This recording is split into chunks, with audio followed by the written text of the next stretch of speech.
Seigneur soit avec vous. Et avec votre esprit. Évangile de Jésus-Christ selon saint Matthieu. Gloire à toi, Seigneur. En ce temps-là, Jésus disait à ses disciples, « Ce que vous faites pour devenir des justes, évitez de l'accomplir devant les hommes pour vous faire remarquer. Sinon, il n'y a pas de récompense pour vous auprès de votre Père qui est aux cieux. Ainsi, quand tu fais l'aumône, ne fais pas sonner la trompette devant toi comme les hypocrites qui se donnent un spectacle dans les synagogues et dans les rues pour obtenir la gloire qui vient des hommes. Amen, je vous le déclare, ceux-là ont reçu leur récompense. Mais toi, quand tu fais l'aumône, que ta main gauche ignore ce que fait ta main droite, afin que ton aumône reste dans le secret.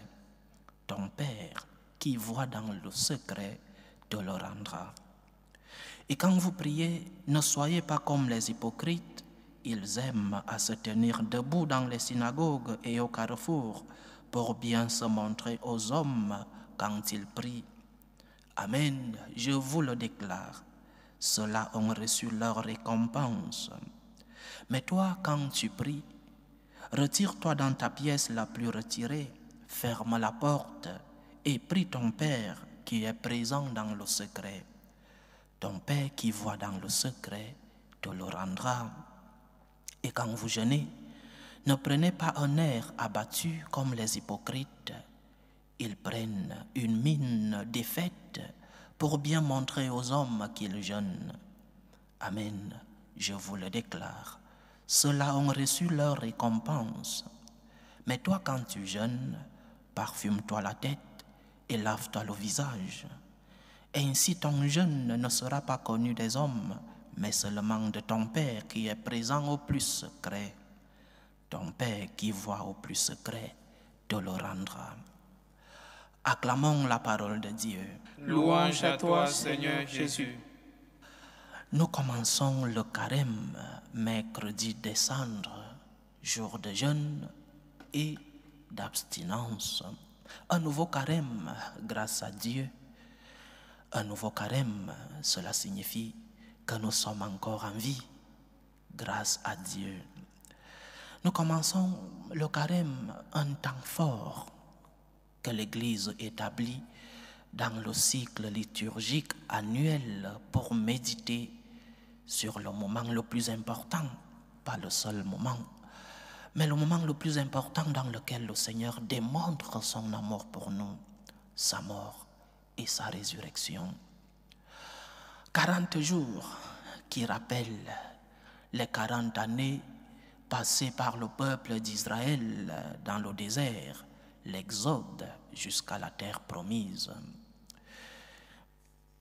Dans la vie de Jésus, il y a un moment où la situation était devenue très difficile.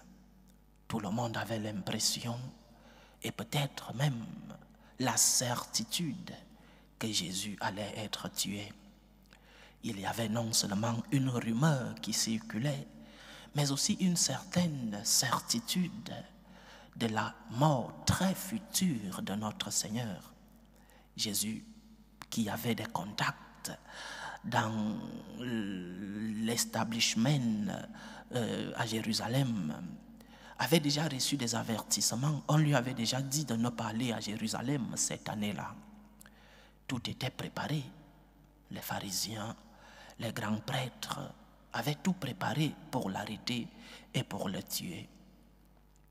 Et dans cette ambiance de peur, dans cette ambiance d'angoisse, Jésus réunit ses apôtres et leur dit, écoutez, allons à Jérusalem. Luc 18, 31. Allons à Jérusalem. Imaginez-vous le visage des apôtres. Il lui dit, non, on cherche à te tuer. À Jérusalem, si on va maintenant, on va te tuer. Aller à Jérusalem, en ce moment, signifie un suicide. Mais le Seigneur leur dit, allons célébrer la Pâque à Jérusalem. Et les apôtres lui disent non. Mais le Seigneur insistant maintient sa décision. Les apôtres discutent donc entre eux pour voir et peut-être trouver des arguments pour convaincre notre Seigneur et aussi pour voir que deviendront-ils. Parce que la mort de Jésus ne signifiait pas seulement la perte de leur maître, mais cela signifiait aussi un danger pour eux dans leur vie. La vie des apôtres était en danger si le Seigneur était capturé et tué. Et un des apôtres dans cette réunion entre les 12, un des apôtres, Thomas, dit aux autres, allons nous aussi à Jérusalem afin de mourir avec lui. Luc 18, 34. Allons nous aussi à Jérusalem afin de mourir avec lui. Et tous se mettent d'accord. Même Judas, qui n'avait probablement pas encore pris la décision de trahir le Christ, tous en ce moment-là se mettent d'accord, prennent le chemin de Jérusalem avec cette phrase de Thomas, allons nous aussi à Jérusalem afin de mourir avec lui. Et je crois que c'est avec cette phrase que nous devons commencer chaque carême, et celui-ci en particulier. Nous allons accompagner Jésus. Nous l'accompagnons dans son chemin de croix. En réalité, cette croix qu'il va porter, cette croix est la nôtre. Il l'a juste portée par amour pour nous sauver. Donc, commençons donc notre carême avec cette phrase de Thomas. Allons nous aussi à Jérusalem, mourir avec lui. Le Christ nous invite donc, chacun d'entre nous, d'une manière personnelle. Il nous appelle par notre propre nom. Il nous dit, parce qu'il nous connaît, accompagne-moi à Jérusalem. Accompagne-moi à Jérusalem. Es-tu prêt à mourir avec moi? Es-tu prêt à souffrir avec moi? Allons donc à Jérusalem. Et toi, tu devras lui dire, comme Thomas, je vais à Jérusalem, Seigneur, afin de mourir avec toi.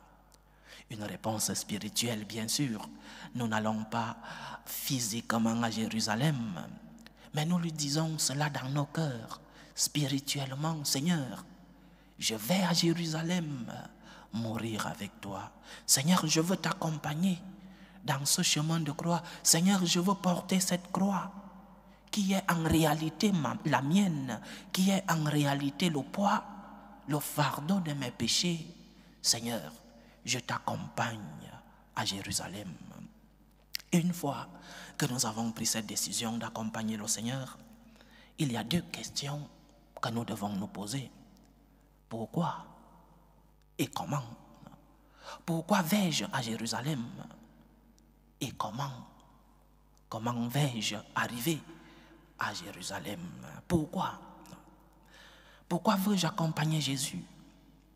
Pourquoi veux-je aller à Jérusalem afin de mourir avec lui? Pourquoi les apôtres l'ont-ils fait, même si après, nous connaissons déjà la fin de l'histoire, même si après, par faiblesse, ils l'ont trahi d'une manière ou d'une autre, ils ont dit qu'ils ne le connaissaient pas. Mais pourquoi acceptent aller à Jérusalem? Nous avons une réponse claire. Et nous, franciscains de Marie, cette réponse est le nœud de notre spiritualité.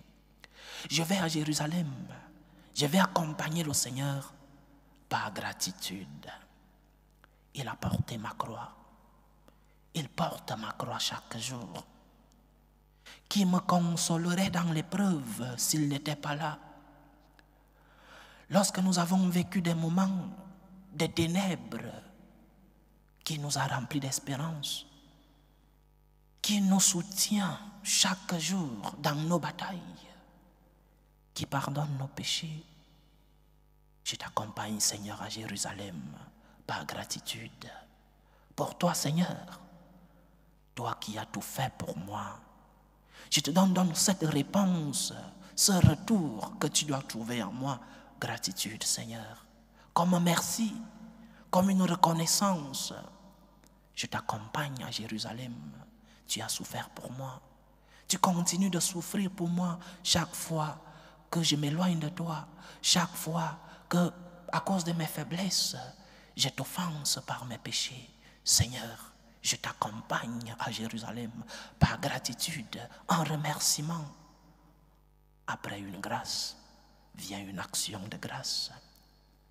Après un amour, vient une réponse d'amour qui est la gratitude pour toi, Seigneur. Alors, la première question est donc résolue. Pourquoi accompagne Jésus à Jérusalem? Par gratitude, Seigneur, pour toi, par reconnaissance pour tout ce que tu as fait pour moi. Je t'accompagne dans cette épreuve. Je t'accompagne dans ce moment de souffrance.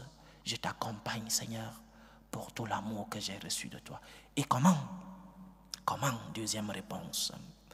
Comme la tradition de l'Église nous l'a toujours enseigné, le carême, nous le vivons comme un tripode. La vie de ces 40 jours que nous allons passer est fondée sur 3 piliers, 3 points. Premier point, plus de prière, plus de moments d'intimité avec le Seigneur, plus de moments de méditation, plus de moments d'intériorité, plus de moments de prière. Et cela inclut la prière, la grande prière qui est l'Eucharistie. Plus d'Eucharistie. Si j'allais à la messe seulement le dimanche, pourquoi je ne fais pas un sacrifice d'aller à la messe 1 fois, 2 fois, en milieu de semaine? Pourquoi je ne fais pas un effort? Je veux accompagner Jésus à Jérusalem sans effort. Fais un effort, plus de prière, plus d'Eucharistie, plus de méditation, par exemple, sur la passion du Christ, adoration du Saint-Sacrement. Si je veux accompagner Jésus à Jérusalem, je dois avoir une relation d'intimité avec lui. Et cette relation d'intimité commence dans la prière, dans mon cœur. Je médite. Je suis avec le Seigneur dans la prière. Dans la prière, comme nous l'a enseigné l'évangile d'aujourd'hui, dans le plus secret de mon cœur. Le Seigneur occupe une place, la première dans mon cœur. Si je veux accompagner le Seigneur à Jérusalem pendant ces 40 jours, je devrais le connaître. Lui, il me connaît déjà. Mais je devrais avoir plus de moments d'intimité avec lui. Premier point donc, prière, Eucharistie, adoration du Saint-Sacrement, méditation sur la passion du Christ. Deuxième point, pénitence. Pas seulement une pénitence corporelle. Je ne mange pas ceci. Ceux qui sont des fumeurs et qui décident de fumer moins. Ceux qui sont des addicts pour du sucre, prendre un peu moins.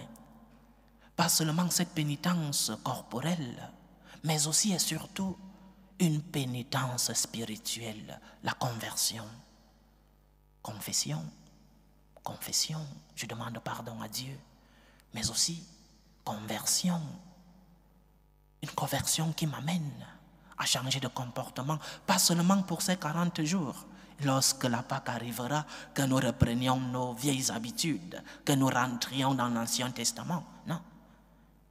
Une conversion qui nous amène à être avec le Seigneur toute notre vie. Pénitence donc, pénitence corporelle, parce que notre Seigneur vivra des moments difficiles corporellement, mais aussi et surtout une conversion, une pénitence corporelle qui nous amène à une vraie confession, à une vraie conversion. Et troisième point, la charité.